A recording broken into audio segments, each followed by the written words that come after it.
Интернет, дәрі-дәрмек, темекі қымбаттайды. 1 шілдеден бастап Қазақстанда не өзгереді? Биыл шілдеден бастап елімізде зейнетақы жарнасын төлеу ережесі өзгереді. Сонымен қатар, қарызын 90 күннен астам уақыт кешіктірген жандарға тұтынушылық несие мен микрокредит берілмейді. Оған қоса, Қазақстанда 1 шілдеден бастап интернет, автогаз, темекі және дәрі-дәрмектер қымбаттайды. Зейнетақы жарналарын төлеу ережелері өзгереді. Еңбек және халықты әлеуметтік қорғау министрлігі міндетті зейнетақы жарналарын, міндетті кәсіптік зейнетақы жарналарын, жұмыс берушінің міндетті зейнетақы жарналарын төлеу қағидаларына өзгерістер мен толықтырулар енгізетін үкімет қаулысын дайындады. Міндетті зейнетақы жарналарын, міндетті кәсіптік зейнетақы жарналарын, жұмыс берушінің міндетті зейнетақы жарнасы ережелеріне өзгертулер 2024 жылғы 1 шілдеден бастап қаржылық хабарламалардың халықаралық стандартына көшуімен байланысты енгізіледі. Ол төлемді тізбелік төлемдерді көздемейтін халықаралық форматында жіберуді қамтамасыз етеді. Бұл ретте агенттердің төлем тапсырмаларын және пайдасына міндетті зейнетақы жарналары аударылатын жеке тұлғалардың тізімдерін ұсыну тәртібін сақтау ұсынылады. Бұл талап әлеуметтік кодекс 38 бабының ережелеріне сәйкес келеді. Оған сай, жеке зейнетақы есепшоты міндетті зейнетақы жарналарын, міндетті кәсіптік зейнетақы жарналарын, жұмыс берушінің міндетті зейнетақы жарналарын есепке алуға агенттер ұсынған жеке тұлғалардың тізімі негізінде ашылады. Қарызын 90 күннен астам уақыт кешіктірген жандарға тұтынушылық несие мен микрокредит берілмейді. Мұндай шектеу жуырда қабылданған несие берудегі тәуекелдерді азайту, қарыз алушылардың құқығын қорғау, қаржы нарығын реттеуді және атқарушылық іс жүргізуді жетілдіру туралы заң аясында қабылданды. Ал 20 тамыздан бастап адам банктер мен микроқаржы ұйымдарына барлық қолданыстағы өтелмеген тұтынушылық несиенің төлемін 90 күн мерзімінде кешіктірсе, сыйақы алуға тыйым салынады. Сонымен қатар 1 қыркүйектен бастап жеке тұлғаларға жұбайының келісімінсіз несие беруге тыйым салу туралы шешім күшіне енеді. Бұл жаңа ережелер отбасылардың мүдделерін қорғауға және ерлі-зайыптының бірінің келісімінсіз ірі тұтынушылық несиесін асығыс алуына жол бермеуге бағытталған. Келісім алу агенттіктің нормативтік актісімен белгіленеді, деді Қаржы нарығын реттеу және дамыту агенттігінің төрағасы Мадина Әбілқасымова. Өтілмеген несиелерді коллекторларға беруге 2 жылдық мораторий енгізіледі. 1 шілдеден бастап өндіріп алушыларға несие беруге 2 жылдық мораторий енгізіледі. Бұл кезеңде кредиторлар мерзімі өткен несиелерді өндіріп алушыларға бере алмайды. Несиелері инкассаторларға бекітілген қарыз алушыларды қолдау үшін 2024 жылдың қазан айынан бастап инкассаторлардың берешекті өтеу рәсімдерін жүргізу міндеттемесі енгізіледі. Сонымен қатар, қарызы коллекторларға берілген қарыз алушыларды қолдау үшін коллекторларға жеке тұлғалардың сатып алынған кредиттері бойынша берешекті реттеу рәсімдерін жүргізу міндеті енгізіледі. Азаматтардың жаңадан басқаға берілген кредиттері бойынша мораторий аяқталғаннан кейін коллекторлар азаматтардың борыш жүктемесін азайту үшін есептелген және төленбеген сыйақыны есептен шығаруға міндетті болады. Темекі қымбаттайды. Бұған дейін ашық НКА порталында фильтрлі, фильтрсіз сигареттерге, папиростарға, сигараларға және қыздырылатын темекісі бар бұйымдарға ең төмен бөлшек сауда бағаларын белгілеу туралы бұйрық жобасы жарияланған. Құжатта 20 фильтрлі, фильтрсіз сигаретке, папиростарға, сигариларға және қыздырылатын темекісі бар бұйымдарға 2023 жылғы 1 шілдеден бастап 2023 жылғы 31 желтоқсанды қоса алғанға дейін 710 теңге, 2024 жылғы 1 қаңтардан бастап 770 теңге мөлшерінде ең төменгі бөлшек сауда бағаларын белгілеу ұсынылған еді. Осы бұйрық 2023 жылғы шілдеден бастап қолданыста. Министрлік бағаның өсуіне темекі өнімдерінің акциз мөлшерлемесінің 14%-ға ұлғаюы, импортталатын шикізат пен материалдардың қымбаттауы, логистиканың едәуір күрделенуі және инфляция себеп болып отыр деп түсіндірді. Осыған байланысты ведомство темекі өнімдеріне ең төменгі бөлшек саудасын бағасын көтеруді орынды деп санайды.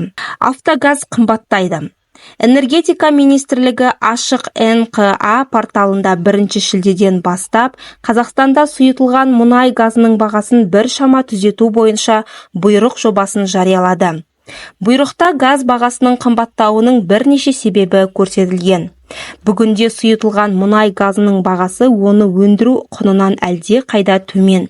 Өндірістің өзіндік құны тоннасына 60 мыңнан 70 мың теңгеге дейін өзгереді. Ал өңдеуші зауыттар үшін қолданыстағы шекті көтерме баға тоннасына 40 мың 320 теңгеден болады.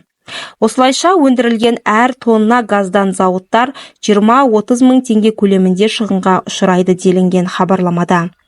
Газ бағасының қымбаттауының тағы бір себебі жылдан жылға сұйытылған газ тұтынудың күрт өсуі. Министрлік мәліметінше былтырдың өзінде Қазақстанда тұтыну 2022 жылмен салыстырғанда 400 мың тоннаға өскен. Ведомство көрші елдермен салыстырғанда сұйытылған газдың ең төменгі бағасы Қазақстанда екенін айтты. Көрсетілген себептерге байланысты 1 шілдеден бастап сұйытылған мұнай газының шекті бөлшек сауда бағасы өңірлерге байланысты литріне 5-тен 8 теңгеге дейін қымбаттамақ. Интернет қымбаттайды. Қазақтелеком 1 шілдеден бастап кейбір мұрағаттық тарифтердің бағасы көтерілетінін хабарлады. Өзгерістер 50-ден астам тарифке әсер етеді. Мысалы, тарифтік жоспарлар бойынша 100 мегабайт дейінгі үйдегі интернет айына 5499 теңгеге, Light Promo айына 6499 теңгеге, Silver SM айына 8999 теңгеге өседі. Ал қазіргі тарифіңіздің қандай екенін жеке кабинетіңізден немесе 160 нөмірі бойынша білуге болады. 20 мамырда Қазақтелеком үй интернеті қызметтерін, сондай-ақ ұялы байланыс пакеттік қызметтерін қамтитын тіркелген байланыс бойынша 51 мұрағаттық тарифтік жоспар өзгеретінін, тарифтер көтерілетінін хабарлаған еді. Бәсекелестікті қорғау және дамыту агенттігі Қазақтелекомға тарифтерді қымбаттауына байланысты ескерту жолдады. Бұған байланысты кәсіпкерлік кодекстің 198 бабының 1 тармағына сай бәсекелестікті қорғау саласындағы заңнамасын бұзудың алдын алу мақсатында Қазақтелекомға қатысты заңнаманы бұзуға әкеп соғуы мүмкін іс-әрекеттер жасауға жол бермеу туралы алдын ала ескерту жолданған. Дегенмен агенттік тарифтер көтерілетін уақыт келмегеніне байланысты компанияны тексеруге еш негіз жоқ екенін айтты. Ұлттық банк күмәнді ақша аударымдарын 22 шілдеден бастап бұғаттайды. Ұлттық банкі антифрод орталығы іске қосады. Бұл қаржы ұйымдары, құқық қорғау органдары, сондай-ақ ұялы байланыс операторлары қосылатын технологиялық платформа. Ол алаяқтық белгілері бар транзакцияларға жедел әрекет ету мақсатында жасақталып отыр. Алаяқтардың шоттарындағы аударымдар бұғатталып 3 күн ішінде қайтарылады. Осындай талап қойып отырған ұлттық банк нормативтік құқықтық актілерде қаржылық ұйымдардың алаяқтық белгілері бар операциялар бойынша деректер алмасу орталығымен өзара іс-қимылына қойылатын талаптардың жобаларын жариялады. Ұйымдар алаяқтыққа қарсы орталықтың дерекқорларымен әрбір төлем транзакциясын тексеруге және егер алушы төлемнің күдікті бенефициары болса, ақша аударуды тоқтатуға міндетті. Егер клиент қаржы институтын ескерткеннен кейін ақшаны жіберуді талап етсе, төлем қайта басталады. Қаржы институттары да алаяқтық белгілері бар клиенттерден транзакциялар туралы үзінді көшірмелерді қабылдауға және оларды алаяқтыққа қарсы орталыққа беруге міндетті. Алаяқтық белгілері бар транзакцияларды бұғаттау 22 шілдеден басталады. Дәрі-дәрмек қымбаттайды. 1 шілдеден бастап елімізде фармацевтикалық препараттарды міндетті түрде таңбалау туралы ереже күшіне енеді. Осыған байланысты дәрі-дәрмек қымбаттайды. Фармацевтикалық бизнес нысандарының иелері бағаны кем дегенде 5%-ға көтеруге мәжбүр екенін айтты. Өйткені олар қымбат құрал жабдықтарды сатып алып, жаңа мамандарды тартуға мәжбүр. Дәріхана иелері қосымша шығындарға байланысты не жабылады, не дәрі бағасын көтереді. Қазақстанда 2024 жылы 1 шілдеден бастап өндірілген препараттар ғана таңбаланатын болады. Өзгерістер үкіметте вице-премьер Серік Жұманғариннің төрағалығымен өткен кеңесте талқыланды. Енді дәріханалар 3700-ден астам препараттың бағасын өзі белгілейді. Жыл басында кәсіпкерлер палатасы елдегі дәріхана бизнесіне қолдау сұраған. Мемлекеттің баға белгілеуінің кесірінен көптеген кәсіпкер шығынға батқан. Тіпті кейбір препараттарды сату тиімді болмай, оны дәріханалардан табу мүмкін емес еді. Енді бағасын белгілеуге мемлекет араласпайтын дәрілік заттар қымбаттайды.